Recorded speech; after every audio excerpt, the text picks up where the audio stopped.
शब बारात के ख़ास 6 नफल पढ़ने का तरीका तवज्जो के साथ समझ लें। शब बारात आने से पहले ख़ुद भी इसको सीख लें और दूसरों के साथ शेयर भी कर लें। 15 शाबान की रात, शब बारात की जो रात होगी, जो वो रात जब स्टार्ट होगी तो उस रात आपने मगरिब के बाद 6 नफल पढ़ने हैं, 2-2 करके। पहले 2 में आपने नियत करनी है कि ए अल्लाह, इन 2 नफलों की बरकत से मुझे दराजी उम्र बिल खैर अता फरमा। अल्लाह अकबर कह के नमाज स्टार्ट करनी है। सुबहानक अल्लाह पढ़ें पहली रकत में, फिर अल्हम्दुलिल्लाह, फिर उसके बाद कुल हु अल्लाह पढ़ लें 3 बार। रुकू सजदे करके 1 रकत, उसके बाद दूसरी रकत में आप अल्हम्दुलिल्लाह पढ़ें, उसके बाद फिर 3 बार कुल हु अल्लाह पढ़ लें। रुकू सजदे करके अत्तहियात पे बैठ जाएं, अत्तहियात पढ़ के, दुरूद पढ़ के, दुआ पढ़ के, सलाम फिर के 2 नफल पूरे करें और उसके बाद फिर आपने 21 बार कुल हु अल्लाह पढ़नी है या फिर 1 दफ़ा सूरह यासीन पढ़ लें। उसके बाद फिर आपने 2 रकतों के लिए खड़े होना है। उसमें आपने नियत ये करनी है कि ए अल्लाह, इन 2 नफलों की बरकत से मेरी बलाओं से हिफाजत फरमा।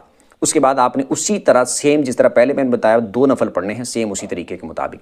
फिर ये 2 पढ़ने के बाद आपने फिर 21 दफ़ा कुल हु अल्लाह पढ़ लेनी है या फिर 1 दफ़ा सूरह यासीन पढ़ लेनी। उसके बाद फिर आपने 2 और पढ़ने के लिए खड़े होना है। उसमें आपने नियत ये करनी है कि ए अल्लाह, इन 2 नफलों की बरकत से मुझे अपने सिवा किसी का मोहताज ना करना। अल्लाह अकबर कह के 2 नफलों को स्टार्ट करना है। सेम उसी तरीके के मुताबिक आपने 2 नफल पढ़ने हैं। ये मुकम्मल करने के बाद फिर आपने अत्तहियात पे बैठ जाना है। मतलब कि ये मुकम्मल कर लिया तो उसी हालत में बैठे बैठे फिर आप उसके बाद कुल हु अल्लाह पढ़ लें या फिर 21 दफ़ा कुल हु अल्लाह या फिर सूरह यासीन पढ़ लें। उसके बाद अल्लाह की बारगाह में दुआ करें, इंशाअल्लाह की फजल से बड़ी बरकतें।